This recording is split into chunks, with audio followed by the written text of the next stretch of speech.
What is going on, y'all? Welcome to the Thai Life channel. My name is Min, and today I am going to show you how to do an ombre on clear tips using a purple to blend it in.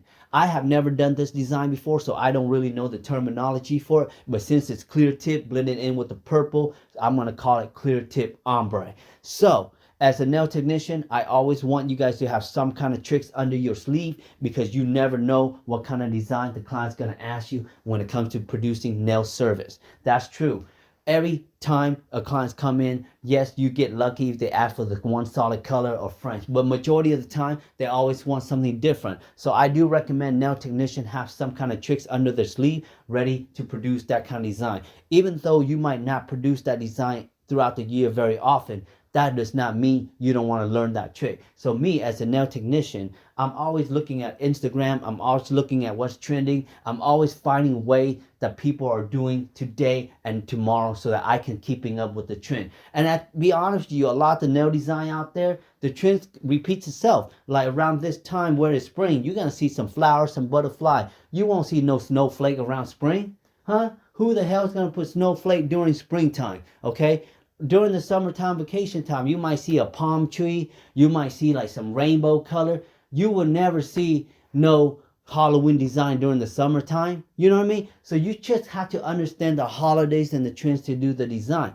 So that's my recommendation as a nail technician. And always be ready to work outside your comfort zone. I know a lot of nail tech out there like to do the simple stuff, keep it easy, in and out each client. But you know what? I'm an artist. I don't like that. I want to make sure I'm able to produce any type of art design for my client because it makes me feel good. It makes me feel like I've learned something. It makes me feel I can value my job because I'm always doing something differently. So how am I going to execute this clear ombre with the purple? Well, this client came in. She busts out the picture. She's like, this is what I want. And I look at it, as a nail technician, you have to have a good eye when you are looking at a certain type of exposed nail design that you're about to do. Why? Because when you have a good eye, you can spot what color they use, how they did it, what kind of product that they use. Those are all important when you guys are looking at the nails design that the clients are bringing in.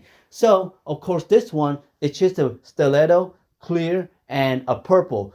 I feel like clear stiletto is the easy part. The hard part probably what kind of purple you're going to use to blend it in with this ombre. And purple is a very dark colors.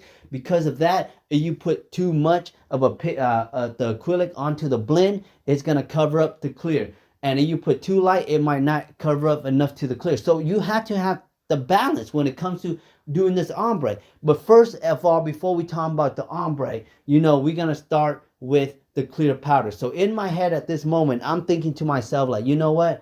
I'm just going to take the simple step of an ombre, start out with the clear, put it 3/4 of the nails. And of course, when I'm doing any type of design that I have never done before, y'all, I'll be honest with you, I say a little pray before I start the service. So I don't know if y'all say any pray before y'all start the service, but sometimes I do. And I know the Lord does not do nails or anything, but it's okay. I'll teach him a couple steps. He can be by my side. He can just look over my shoulder and just make sure I'm doing okay. So yeah, a little prayer goes a long way when it comes to doing some hard, difficult design. And after that, I'm going to go in with the 3/4 of the nails with the powder, y'all. So you probably wondering, like, why am I putting the first coat 3/4 of the nail, not the whole nail? Well, if you put the acrylic 3/4 of the nails, you give that little gap where you're going to put in the purple to really blend into ombre. If you put the acrylic over the whole nail, you might as well just polish that whole nail because now you're giving her a regular basic set, okay? And that's not how an ombre works. So the way an ombre works is you got to make sure you put it 3/4 of the nail. So the first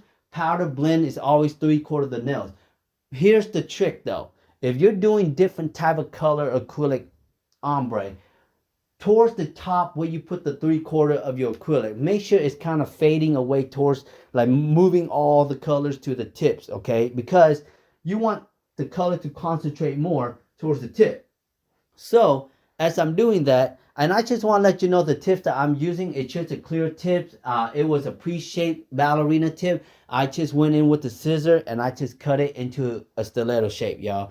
The thing about stiletto shape is the pointy part of the tip it's gonna get a little bit thinner, and that can create a lot of breakage if the client's hard on her hand. So I used to create the acrylic a little bit thicker towards the tip also, but also creating a good apex. So during this time right here, this is the easy part, so I'm enjoying good time talking to the client. But I just want to let y'all know, like, in my heart, every time I'm doing some kind of design, I'm always planning in my head. Like, how I'm talking to my clients at this moment does not mean that's what I'm thinking. In my head, I'm thinking about the execution of how I'm going to get that purple to blend it in nicely. So that's something that the client doesn't know, that's what you're thinking. You might be like giggling, hey, how you doing? I'm good, everything's good. But in your head, you are praying. You're like, man, I hope I picked the right purple.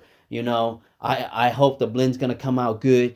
But I'll be honest with y'all, you just gotta trust the process, okay? At this moment between you and the clients right here, they love what you're doing to their nails already. They feel confidence in you. That's why they booked your appointment. So just trust the process. So here we go. You see how dark that purple is? I'm going to go ahead and put it right where that gap is at. But look, I'm going to just smooth it out very lightly, y'all. And that is it. You see, I'm not touching that too much anymore. I'm just going to put it in. Watch it one more time. I'm going to place it in. And what I'm going to do is I'm just going to feather brush it down. But you see how I'm not dragging all the way down. As I'm dragging, I'm picking up my brush. I'm picking up my brush so that I don't drag that whole purple all the way to the clear tip. Because the goal is really create that nice ombre, still seeing that clear tip. So if you guys accidentally drag too much of the purple over it, dip your brush into the monomer and brush it backwards so that you can get all that purple away from the clear. That is the trick, okay? And be very careful because this is a dark purple. You can have this dripping over to your cuticles, and that can create another hot mess that we do not want to talk about, y'all. So during this moment right here, while the Lord is sitting next to me, holding his hand on my shoulder, I'm feeling confident that I'm about to execute this nicely. And this is where you're going to feel very proud of yourself, ladies and gentlemen, because you have done something that's outside your comfort zone, and it's looking pretty damn good from what I'm looking at right now, okay? So, but again, I hate dealing with dark color because they tend to drip. Don't pick up the monomers too much. At this moment, I'd rather have less monomer than too much monomers, y'all. And continue feather brushing it. At this moment right here, I'm not really talking to the client too much. She can talk all she wants. I'm listening, but I'm trying to focus on this goddamn design. Because now, it's like, I got to post this on Instagram. I got to post this on TikTok. I got to put this on YouTube. I want to make sure this shit looks good. So that's what I'm trying to focus on. You know what I mean? So always make sure the surface is nice and clean, y'all. Whatever you guys are doing, keep it. Look at that. It looks really cool, right? I am going to go in with the clear powder to do a cover up, y'all. Okay? This is so important right here. If you guys are doing any type of color ombre right here, make sure you go in with the clear powder as a cover up. Why? It's because the ombre is looking so good, and you might not be good with the electric file, and you might file off the beautiful ombre that you just did. So by using the clear powder, you're able to cover up and protect that nice, beautiful ombre. And on top of that, because you blend it in with the purple, if you don't cover it up with the clear powder, when you start using the electric file around the cuticle area, you might shave off the colors. And now your cuticle line is all raggedy. You don't have a clean cuticle line no more because you filed them off. That's why it's important to put the clear powder into the color acrylic, y'all.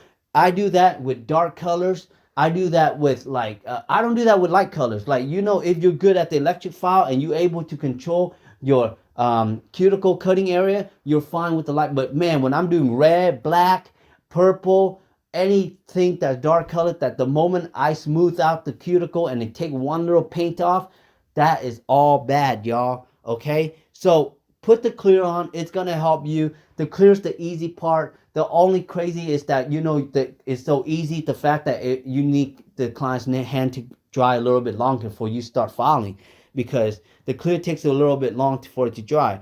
But it is so important, y'all, that we put the clear on when we do any type of color ombre. I don't know how much I will emphasize this, but it's going to help you a lot, especially if you are a new beginning nail technician wanting to learn the tricks, because this is tricks right here, y'all. And I swear to you, I didn't even learn about this until years later on in my career, y'all, that adding a clear, because back in the day, it's all about speed. When they trained you back in the day, starting out as a nail technician, the first thing a nail technician would see would the first thing a nail technician would do to you is look at my brush. You see how big my brush is? Yup. When you first starting out, the first thing you're gonna see is, oh, look at my brush. Every nail tech's talking about their brush, how big it is. Look how much I can pick up a powder for 1B. And then look how fast I can get this customer in and out. That's how they get you. And then you as a new nail tech, y'all looking all like, okay, that's how you do it. And then you copycat the bad method. And next thing you know, you hate your job because now you feel like everything you do, you have to do it fast and you have to pick up a big beat. And god damn, you know how hard it is to pick up a big beat if you're not sure how to use acrylic? Very hard. So that's what I'm trying to tell y'all, okay? Just take your time, be yourself, man. Like, that's why I make this tutorial videos, is because I don't believe in freaking fast quantity. I believe in you work at your own pace, enjoy what you do, and really have fun with your clients. You know what I mean? There's no point in you working like a dog and then you're getting paid and then you're making the money more for the owners. You know what I mean? I want y'all to enjoy your job so that y'all don't go out and shoot yourself because y'all hate your job that much. Because this job can be heartbreaking, y'all. Like when you first starting out, you see everybody works so good. They have a lot of return clients. You know what I mean? It makes you jealous. I get it. You know, I was there too. And then when you start having clients and you take longer than all the other nail tech and then your clients still don't come back to you, that's demotivating. I get it. I get all of that. But you just have to make sure you tell yourself you stay in your own lane, okay? You don't know what that person has been through to get where they at. Stay in your own lane and work yourself one client at a time. If you have time, practice on your craft, practice on your design, you know? But when the client sits in front of you, make sure you give them 100% your love. That's how you build a strong clientele, okay? You don't build a strong clientele because you're good. You don't build a strong clientele because you're there. Yes, all of that's going to help you to getting one client. But the only way you're going to build more clients is you got to have to give yourself a lot of time to build that clients. You know what I mean? Just look at this. Every 20 clients that you touch, there's going to be one returning out of that 20 clients. Even though your work is so damn good, it's only that one client. So make sure you give yourself enough time to really ride this journey out, okay? And I guarantee you, you will have a lot of clients, y'all. Because when you stick around long enough, they can't help it to know that you exist. You know what I mean? If you agree exactly what I'm saying, please give me a thumbs up right now. And if you're really enjoying this video, give me a comment and let me know how you feel about this tutorial. Let me know how you feel about the nail world. Let me know how you feel about building a clientele. And really let me know how you feel about working outside your comfort zone. It is important that we learn how to work outside our comfort zone all the time, y'all. I can't emphasize that enough. Like every day, yes, I enjoy what I do, but I never know what the clients want. And sometimes there's going to be curveball that they throw at you, okay?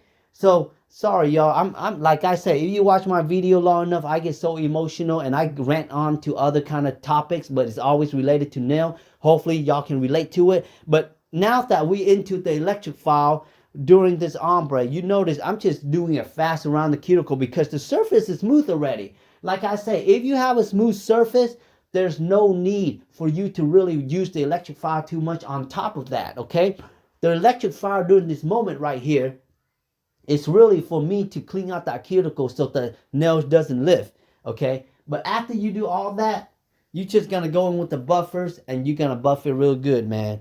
You know, but so far what I'm seeing, it looks great, okay? But now, what looks great now because it's blurry, it's dusty. You got to put a top coat on to really see the full effect, you know? But at this point, I think the way we executed this design is we did it the right way, you know? Let me know in the comment if you feel like you have better way so I can learn from y'all, okay? But so far, I feel like this is the best way and it's working. So I'm just going to go ahead and buff this client, you know? And as I'm buffing, I want to buff it really good. I want that surface to be smooth as a baby's butt, okay? I see some people buffing and y'all don't buff right, man. And when y'all don't buff right, the nail just doesn't look good, okay? Y'all got to buff from the top, from the bottom, from the corner. Y'all wondering like, how come my shape doesn't look crisp? How come this part is very important when it comes to the shaping too. Because when you have this thing down with the buffing, man, that's like the final touch of the nails, okay? Like when you go and get your car paint, they buff it out. That's like the time that it's gonna look good. They ready, you know? So at this moment right here, this set, I charge this clients around, I say $90 for this set, okay? You're probably thinking, why so expensive? Well, it's because I'm working on my comfort zone, okay? The reason why I charge you $90 is because I was doing something that's outside my comfort zone. I had to use a lot of thinking to get this set on point. The shape is on point. The acrylic is on point. And we spent at least almost an hour and 30 minutes on this set, you know? It was a lot involved, you know, to make this set happen. And it's not the product that I'm charging her. You notice I didn't name anything out about the product. Everything I stated was all about effort, creativities, and all the time that you put in to make this set come alive for this client. And that is why when you guys start charging clients your price, don't think about the product that you put in there. Think about the creativity, because that's what they're paying you for. They're not paying you to spend 3 ounces of powder, a little ounce of liquid, and a brush. They're not paying you for that. They're paying you for your creativity that you have practiced day in, day out throughout the year. They are paying you for your time. They are paying you to sit on your chairs just to get that good service. That price is priceless. And that's why don't be afraid to pump that chest out and say, this is how much it is, okay? Don't think twice, but think once and let them know this is how much you are worth. And when the way I'm going to let you guys know how I always put top coat on the bottom if you're doing any type of clear tips, because that's how you're going to make that clear shine through, okay? But I just want to let y'all know that don't be afraid to charge the client what you're worth, because you're worth more than what you're charging them, okay? And at the end, y'all, this client, she was happy. She even tipped me. But what mattered is, look at that. We did it, y'all. Clear tip ombre. Look how clean that looked. Beautiful. I hope you guys enjoyed this video. Thank you so much. I will see you on my next video. Make sure to like, share, and subscribe and comment. Thank you so much.